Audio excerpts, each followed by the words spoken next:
You just installed your Ebmx controller, you're stoked, it looks great, but then you realize, I need to make this thing work. What have I spent all this money on? How does it feel? Let's help you get there. So what you're gonna wanna do is you're gonna wanna open the app on your phone. Now there's two Ebmx apps, one for the previous controller and one for the V3. The Ebmx app that you want for the V3 is the Ebmx X Series app. You can find it on the Play Store or the App Store. Either or, it should be there, but make sure it's the X Series app. You're gonna wanna open that app and find your controller. Label your controller, it'll be labeled on your phone so it can pop up and you can know it's your controller, because if you're in a room full of V3s, then you know, it could get a little spicy. You can also mess with some settings. So, not that I'm suggesting that, of course. You wouldn't want to mess with your friends. But you could potentially tap into the wrong phone and start playing with somebody else's controller, which has happened to me on occasion. Demo. So, you're going to want to open the app. And in your app, you're going to have the main homepage, which is going to be a screen that displays your speed, temperature control, power output, phase amps, motor temp, and all that jazz. So you have your home screen, and then you can flip to the next page, which will also have any fault codes that are registering your throttle, your regen, and all that jazz. Battery voltage. If you go to settings, which is just on the bottom tab, it's a little gear there. You go to the battery, and what you're gonna wanna do first is select your battery. So it will definitely come pre-set up with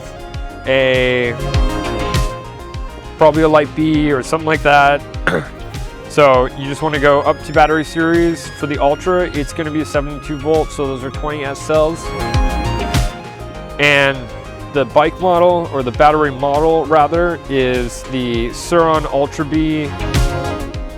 Obviously you can just select your own, but for this bike it's going to be the Sur Ultra B 2024 or before.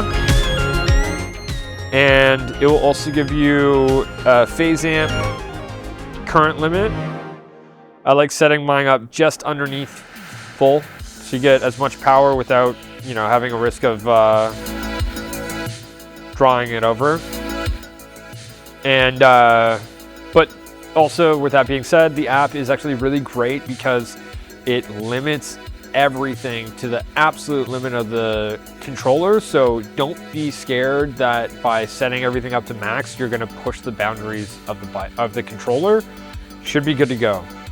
So with that being said, I don't need everything at max, so I just bring it a little bit down. But Ebmx is fairly good at making sure everything that they let you do on the app, you can't do to the controller. So don't feel like by sliding some things around, you might damage something. It's not gonna happen.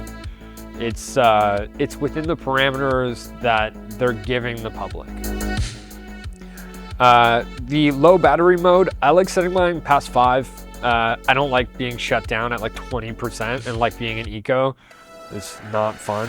So, battery voltage protection, there's a minimum voltage limit and a maximum voltage limit. They come preset, so you can kind of just leave that. There's also a slow voltage cutoff. I just leave mine off because I kind of want my bike to keep running. And then we go back. So once you have your battery set up, then you're going to go to your motor. Your motor is going to be for the 2023 version of the Ultra B, it comes with the SMP encoder motor. The 2024, so the Black Edition, and the 2025 are going to come with an IMP encoder motor. So the difference you can tell if you look on the outside of the motor, the SMP one is completely round, and the IMP one has a extended structure over here.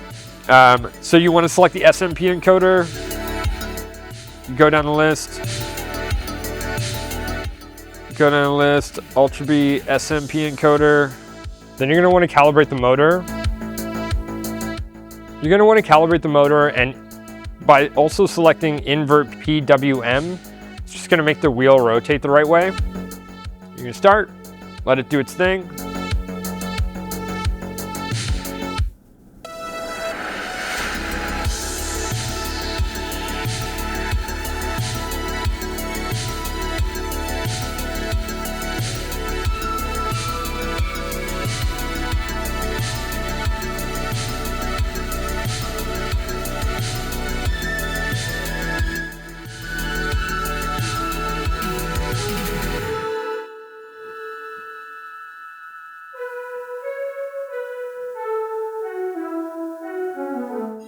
Okay, it's successfully calibrated.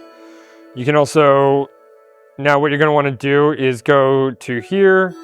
You're gonna go to your throttle and throttle setup. So first of all, we're gonna go to calibration, main throttle calibration.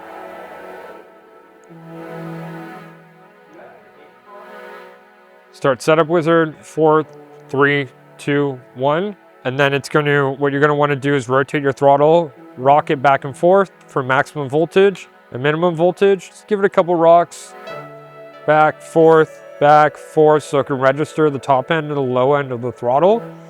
Save. And there you go. So, throttle setup. There are a couple different things going on here. You have your throttle shape. I leave mine at neutral. I just like a linear throttle. You can also set it up as a neutral, polynomial, or exponential throttle, which gives you different curves. The throttle shape, I leave, once again, you can adjust it back and forth to give you more on the bottom or top end. I like a linear throttle because I want it to feel the same all the way through. Throttle sensitivity, I have 0 milliseconds, so no deadband. Throttle sensitivity, 0 milliseconds, so super quick. Throttle deadpan set to 0. And throttle off time, 10 milliseconds. So everything's super snappy, super responsive, just to make sure that every time I touch the throttle, when it's twisting, it's applying power to the rear wheel. You have your Regen setup, which for the Ultra B, you're gonna wanna leave off completely until they offer the race harness, which will give you access to the Regen throttle. But right now, for now, to get the extra kilowatts out of the bike and to get the extra performance out of the bike, what you have to eliminate is the Regen on this guy. So right now there's no Regen offered until they offer a race harness. And then you have a lot more going on here. Power modes, obviously we have street and race. I like to set mine up roughly the same. My street settings are 15 kilowatts max, 12 at drive, and 10 at eco. And I'm actually gonna lower that down a little bit. I like my eco to be like around 5 kilowatts. And then I like my drive, yeah, 12's good. I feel like 12 feels all right. And then 15 at the max.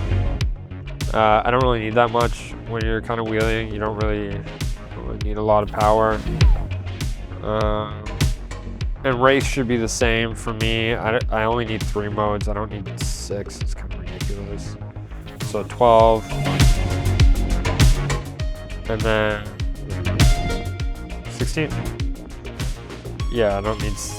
And then phase amps. So what phase amps is phase amps is going to be how much current is pushed through the cables at a time. So I have my phase amp current set progressively up the higher we go in the power modes, because I want also the most delivery too. I want the fastest power delivery, instant power delivery, so I'm going to push my phase amps up to about 800. 750, whatever, it doesn't have to be exact. And then you go to your power mode.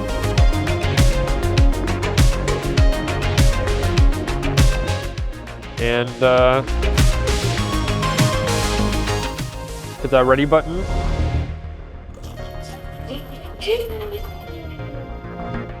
Should be good to go. Hopefully this helped. If you have any more questions, leave them in the comments. We'll definitely answer them. Also, leave what bike you're riding in the comments below. We'd love to know what bikes you're riding so we can service them better. Thanks, guys. Chat soon.